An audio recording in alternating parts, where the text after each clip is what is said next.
A Resolution Foundation think tank has just published a report called Home Improvements Action to address the housing challenges faced by young people. Some of the charts in it are fascinating, if that is, you were fascinated by charts showing quite how badly stuffed millennials are getting by Britain's ever-exciting housing market. Luckily I am, so here are some of the best ones, with some thoughts about what they tell us. 1. The number of kids growing up in the private rental sector is going through the roof. Between 2003 and 2016, the number of families with kids living in their own homes dropped by 20%.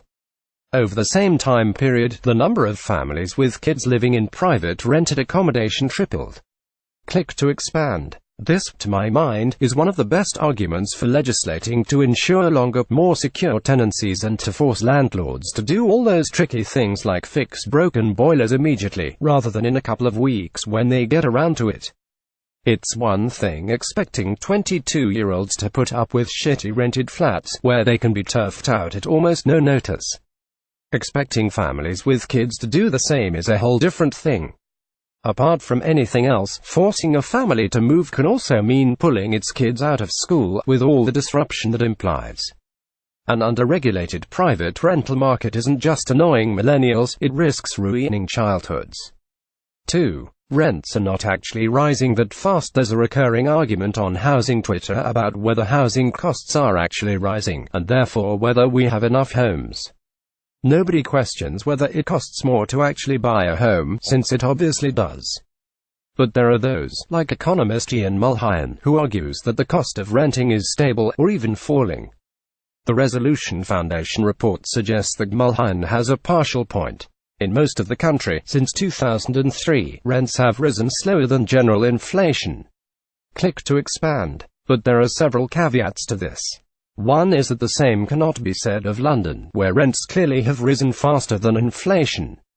Since such a high proportion of young renters are in the capital, that goes some way to explain the apparent mismatch between anecdotal experience and hard data.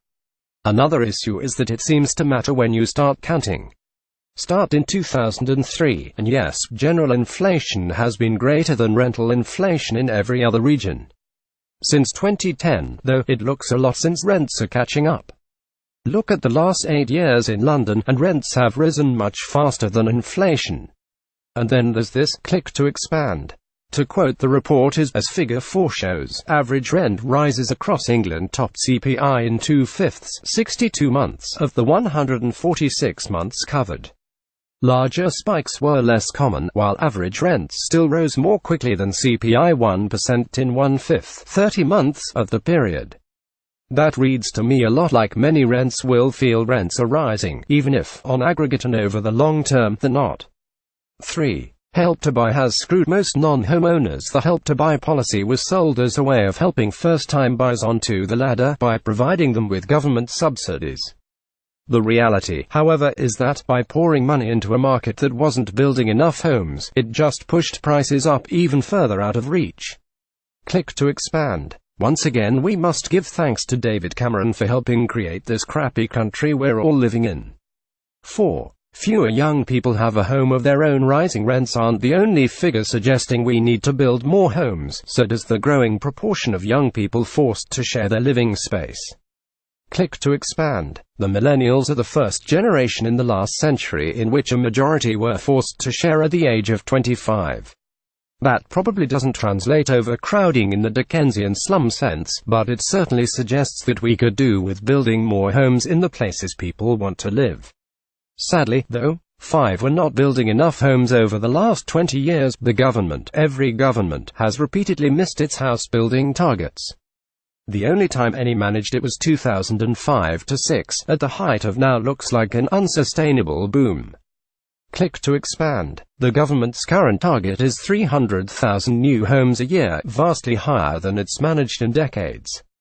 We don't have the data to be certain yet, but I'm going to go out on a limb and suggest it'll miss that, too. So, to sum up, everything is fine. You can read the full report here. John Elledge is the editor of Citymetric. He is on Twitter as @JohnElledge and on Facebook as John Elledge Writes. Want more of this stuff? Follow Citymetric on Twitter or Facebook.